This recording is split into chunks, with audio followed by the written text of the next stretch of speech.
This podcast is brought to you by Alldus International, supplying your expert AI and digital transformation staffing needs across the US and Europe. Today, you are listening to our AI in Action series, where leading minds in AI from across the world share their story, success, and advice. AI in Action cuts through the hype and explores the true impact of artificial intelligence in our world today.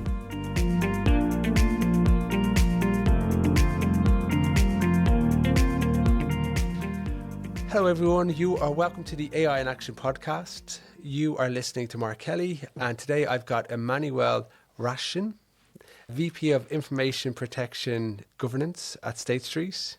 Emmanuel, thank you very much for joining us in the studio today on the podcast. We're going to be talking about cyber governance and AI. How did you get into this field?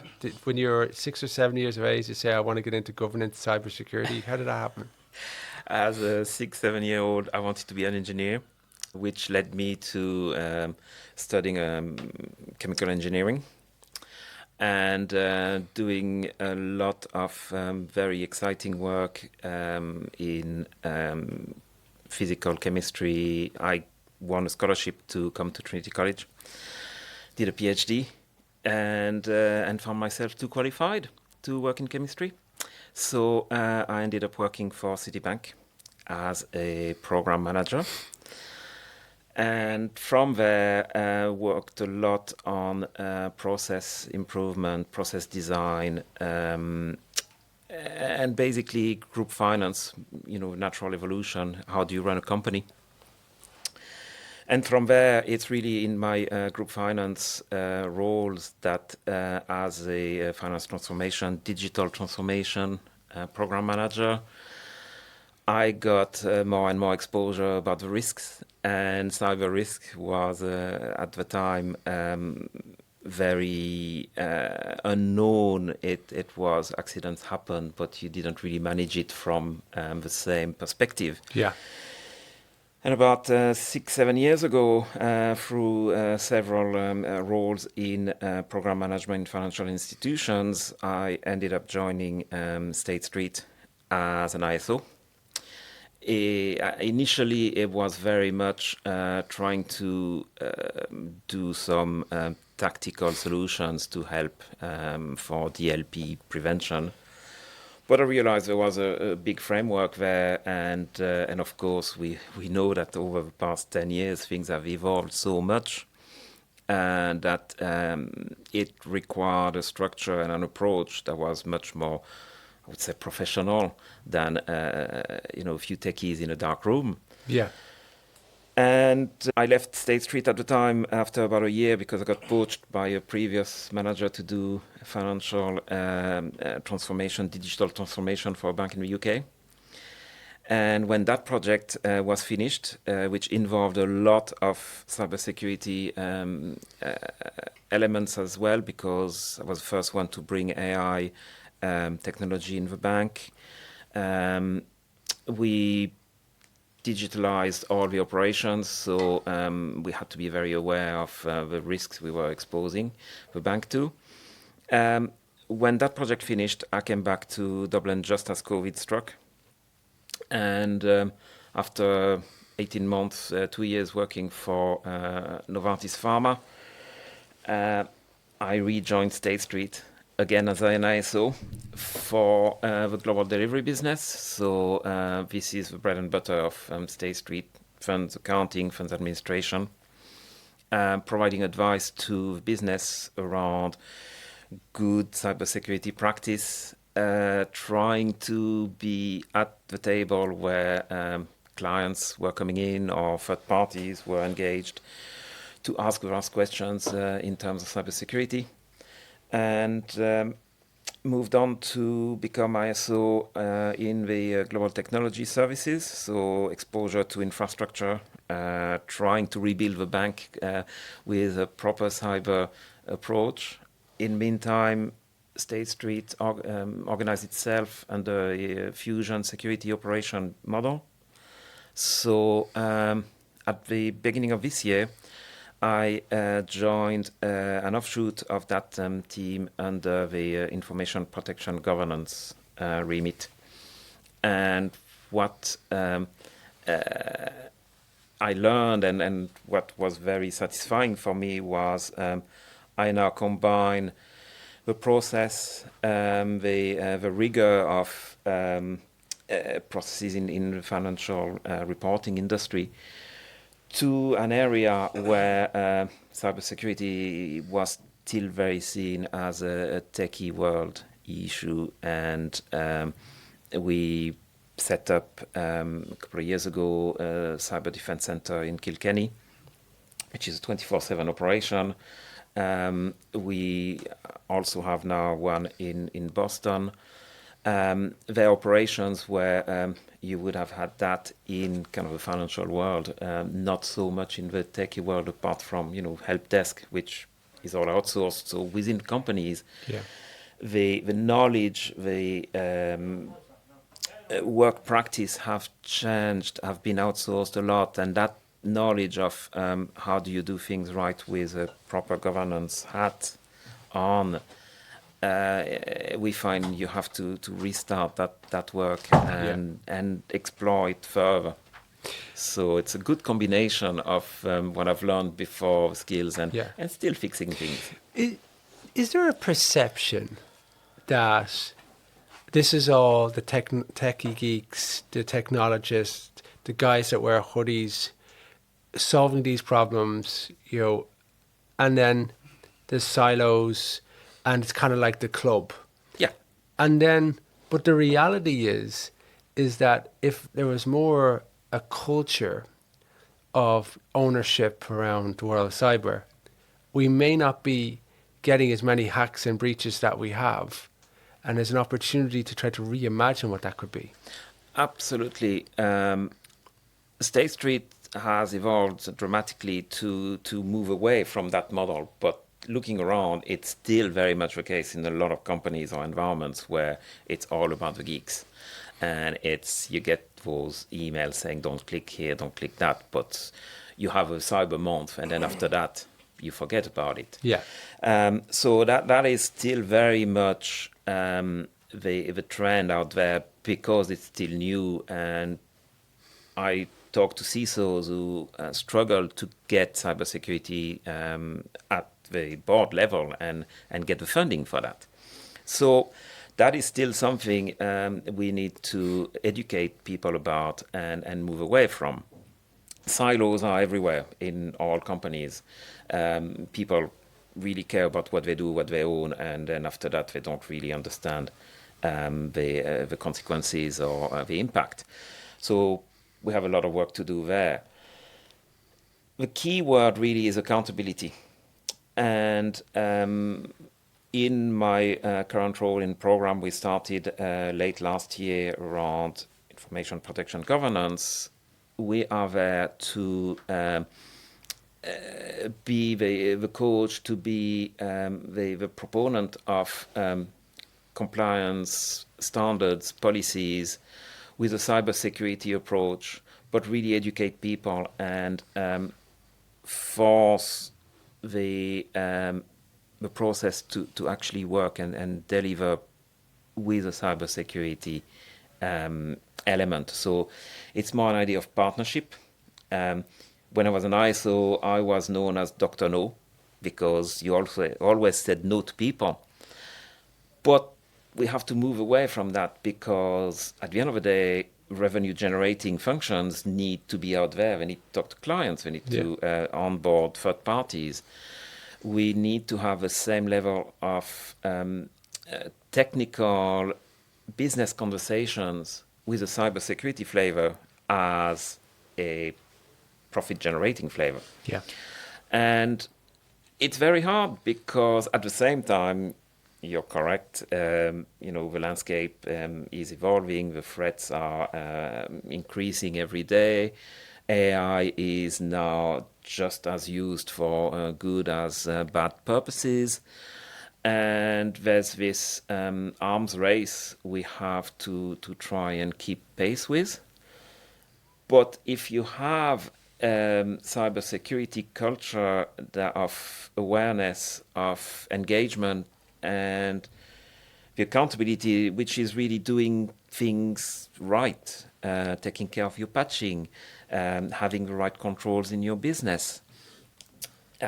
Simple example, data loss prevention, making sure that you have a software that scans your emails for data that might be, classed confidential and shouldn't be going out unencrypted. Yeah.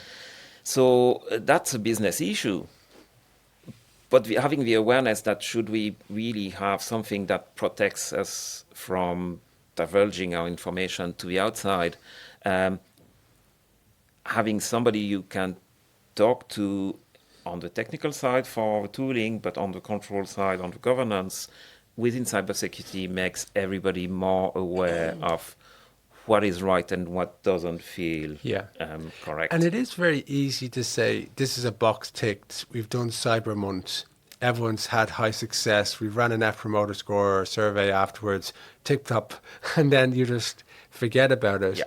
But it's also about creating these habits and triggers that it's embeds in terms of just the culture, but also you've also kind of got some milestones of success, and you're talking about this openly, but also leaning into the threat to say, actually, guys, this is real. Here's the use cases. We're seeing it more and more, and also have the confidence to step up and go, well, actually, we can stop the line here because we're seeing issues. I don't feel comfortable here. We need to protect this rather than just carry on as normal. Absolutely. Having that culture in you means that it also goes beyond the workplace, especially now post-COVID, where there's still a high element of hybrid or people working remotely. One of the things that we promote is good cyber hygiene, regardless of whether you're at work, on your work devices, or at home. That helps really bring it home that, you leave home, you lock the door, but you make sure that windows are closed as well. So using those examples that good cyber hygiene isn't just 9 to 5 when you're on a work device, it goes with everything you do with your mobile, your laptop, all your connection points, your home Wi-Fi, it all goes together. And you raise the bar of awareness and knowledge for people. You kind of tease out their curiosity to find out a bit more. And then you can really have a more engaged workforce, which goes a long way to promote awareness every day, and not, as you said, not just Cyber Month and tick the box. Because you gave an interesting quote there before we started recording about people who clicked the wrong link.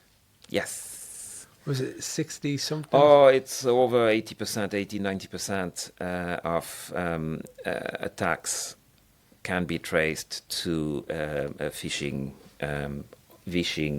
social engineering attack. But from the business perspective, so a business user... Statistically, a majority of those users are in the business. So you're trying to build that kind of awareness as well.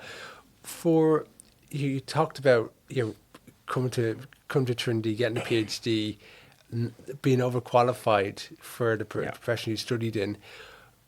In the world of work, and we get to spend a lot of time with people in AI, cyber, digital transformation, and all this. What advice are you offering to people, and what advice are you taking yourself to stay relevant and up to speed? Because it feels like it's just a conveyor belt of new changes. And you get a qualification or a recognition, a certification, and then you find out a year later it's moved on. My advice is to stay curious, to understand where it fits within the industry and how it evolves. My example is probably a little bit extreme because it's, I was qualified from chemical engineering school in France, one of the top ones in Europe. I didn't need to do a PhD. But the key advice is seek the opportunities and stay open-minded to the options and opportunities that can come your way. The opportunity in my case was after 6 months of work experience in a foreign university, I get offered a PhD. Why wouldn't I do that? Not really thinking that 4 years later, actually now I've closed kind of my avenue of work because my sponsor owned the research, so I can't really go and work for a competitor. They're under no obligation to employ me because why would they? After all, I'm French in Ireland, I kept being told, you'll go back, we'll spend money, invest in you, and then you leave. So people have those prejudices, and you can't change that. What you can do is try to make the best of the opportunities and build brick by brick a wide portfolio of skills, of awareness, and look at what makes a difference. A lot of the improvements, innovation always comes at the margin. Yeah. The reason I started work in Citibank was because I'd written a PhD, so a thesis, so I could, I could work on taking notes and doing admin work. So I started doing admin work on cross-functional projects. Teams flying in, doing a project across 3-4 different business processes. They needed somebody to help with the logistics. Way below my qualifications and skills, but it was money. But I learned something. And the curiosity of, I can apply some concepts there and learn more and be helpful. And learning is what keeps you relevant. It may not be 100% in your field now, but you never know where you're going to use that. Yeah.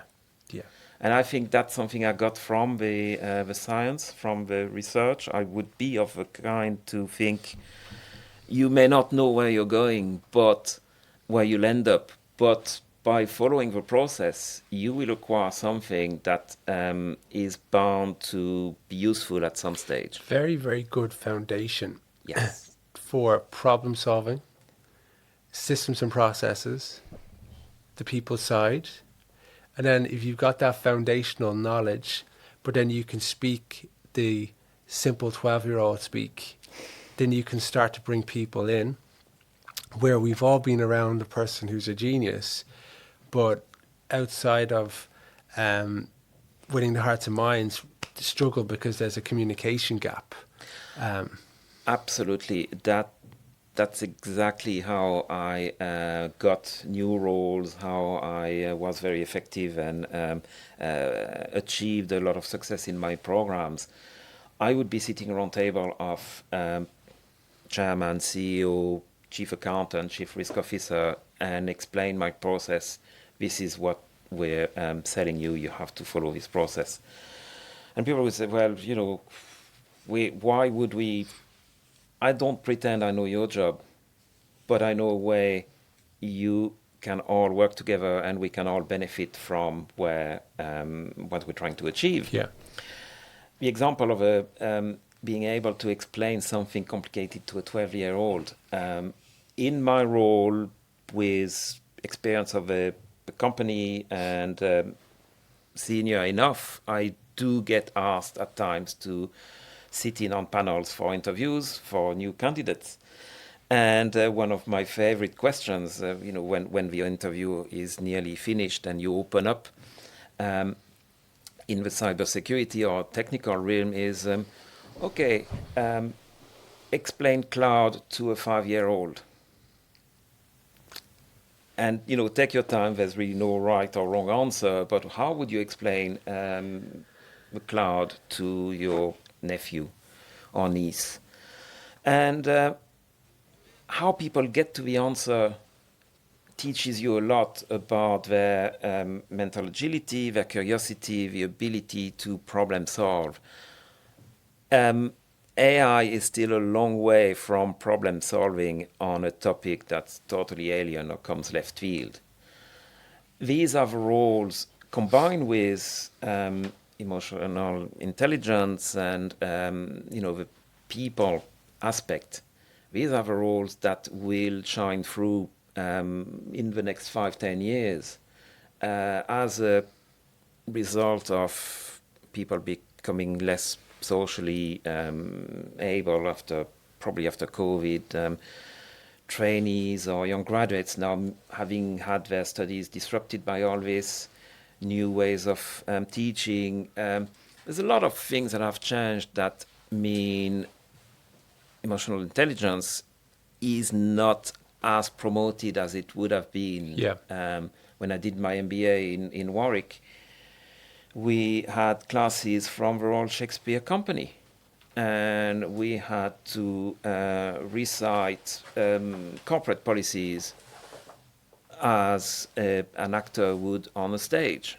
That sounds crazy, but it teaches you a lot about breathing, about in person, how you impose your character, all skills that are really important in making a difference in getting your message through and you're trying to problem solve in a highly charged situation. What I found is, and came from Harvard, I believe, I'm sure it's being replicated, is it's the winning of the hearts in the boardroom, is how you conduct yourself in that boardroom will determine how quickly you're going to get promoted. And that's going to have such a positive impact, you trying to see it from that customer lens on how you're communicating. Rather, where we have a natural bias to speak and share our perspective, but then you're meeting people who are expressing themselves in the client lens, and they bring that messaging then to the different teams. So that's the security team, that's the internal business team, whatever that is, and it's a different voice for those people. And that takes time to teach that and to grow on that journey. It does take time. It takes chance. It takes encounters, situations where you get it completely wrong. Most of the communication, as you say, is from our own perspective and our own bias. And we never quite realize how much of it, 70-80% only, gets to the listener, who apply then their own filter, their own lens, bias, and so on. Today, most communication in a corporate environment is remote because you're in different countries, different time zones, so whatever distractions they have as well. So all that plays a role. And then you have to apply the lens of culture. Hierarchy, different cultures view hierarchy differently. I was very lucky once to work for a Japanese company where I learned very quickly that yes doesn't mean I agree. Yes means I hear you. Hi. Keep talking. And then you wanted some sort of commitment and turn the question in a way that this is really turn left or turn right. And in most cases, my executives turn the other way. And I'm asking why. And I realize they haven't understood or agreed with anything I've said from the start. But in that culture, you don't challenge the speaker until you're asked to give your opinion. So I would have meetings that would, extend and go way past the timeline because we'd start again. And I would then make sure that at each step, I would ask for confirmation, validation, and feedback. And then you could see how it went. It's an extreme example, but there's a bit of that at the boardroom. There's a bit of that in understanding what culture you're facing, how are messages received, how action happens. Is it through, top-down hard messages or coaxing people? You end up acting to your audience and delivering the best you can to your audience to try and get some sort of message through. And feedback as well. Yeah. The feedback is essential in adapting the message, in understanding whether you have a chance of actually achieving the goal or not. But also being ready for the message. Yes. Because I can get feedback, But if I'm not ready for that feedback, it's just going to bounce off me like Teflon. But if I'm open for the message and I'm looking for it, I'm going to be a lot more engaged and ready to go, right? So that's the whole challenge of psychological safety. How do you build it? Build it. And what I find with companies is some of the leaders we work with, is like they go to their people and go, don't worry about AI. We're going to do the right thing. Come with us on a journey. And then they fly off to Hawaii. And I'm thinking, actually, it doesn't work like that. It's kind of marbles in a glass, building it up, building for the trust, to then go on a journey to either try the tools, responsibly using certain tools, making sure you're adhering to the policies that are in place, and then also role modeling, that they're seeing different people are actually showing all those things in action as well. And it takes time, though. It takes time. There's a lot of risk involved if you get it wrong. It takes a lot of psychological safety in terms of having an honest conversation on what you can try out and what you can't. But you can't say no to everything, because you know people are going to try ChatGPT on their side, on their own devices. Absolutely. And then you want to make sure that you're not leaving this big, huge opportunity behind, because you've been Absolutely. over secure, over paranoid about certain aspects when you don't necessarily be. So there's a balance. And there's huge efficiency to be gained by using, even if it's robotic automation for a start, it's a start on the journey. Yeah. State Street are adopting quite an innovative approach there, where we're starting to do a lot of AI peppering from Copilot to looking at key use cases. But the key message from our CTO, who up to 3-4 months ago was the CIO, so an interesting move there. We want to apply AI by looking at a key process from a complete blank page. Why throw good money and powerful systems to a broken process? Yeah, and it's interesting because on the people piece, you're supercharging them to a literacy. But on the process piece, we can be fanatical about getting from 10 steps to 8. But if you don't actually have to go from 10 to 8 and reimagine it, why would you bother? Exactly. Right? But we are fascinated with saving me 15 minutes to drive home, or, well, actually, do you even need to make the trip? Right?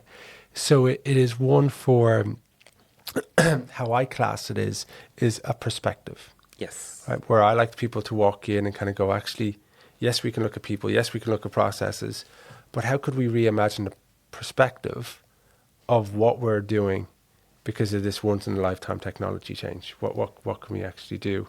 And that does take vision, but it also takes confidence. Yes. That you can deliver your message and then outcomes that warrant it. It takes vision, resources, but I think it takes a culture change too. Having we're back to curiosity, having the attitude to say, let's try this, let's think big, and what if you started from scratch, how would you reach the goal? Because that's the best way to really bring innovation. Talking innovation back to design thinking, the principle of design thinking is you could just go wild and see what ideas come out, and then you get to some sort of blueprint of requirements and a way to answer the business problem. Yeah. We need that approach for any process improvement, any innovation, and AI is one of those. Again, it's not about the tools, it's not about the software, it's not about throwing good money to a bad data quality endemic issue. It is about defining the use case. The tool will always be found. There'll always be a solution to that. But what are we trying to achieve? And we find that in a lot of corporations, people don't have the time, they don't have a free mind to do that. They're not empowered to do that. Yeah, but also there wouldn't it be cool snare project, and it's not worth solving it once you even do it. So you're getting the use case, but people just give a kind of a grunt to go, okay, it's solved, but I didn't really care about it anyway. Right? We're back to hearts and minds. Yeah. So it's kind of going on that. Emmanuel Ranchin, thank you very much for joining us on the podcast today. You're very welcome, Mark. Thanks for listening to this episode of the Alldus podcast. If you enjoyed today's episode, don't forget to subscribe, rate, and review. We are available on Apple Podcasts, Spotify, and any Android podcast of choice. You can also head over to our website, www.alldus.com, to listen to more podcasts, view our open roles, and stay up to date with industry news. Thanks for listening, and stay tuned for more great episodes coming very soon.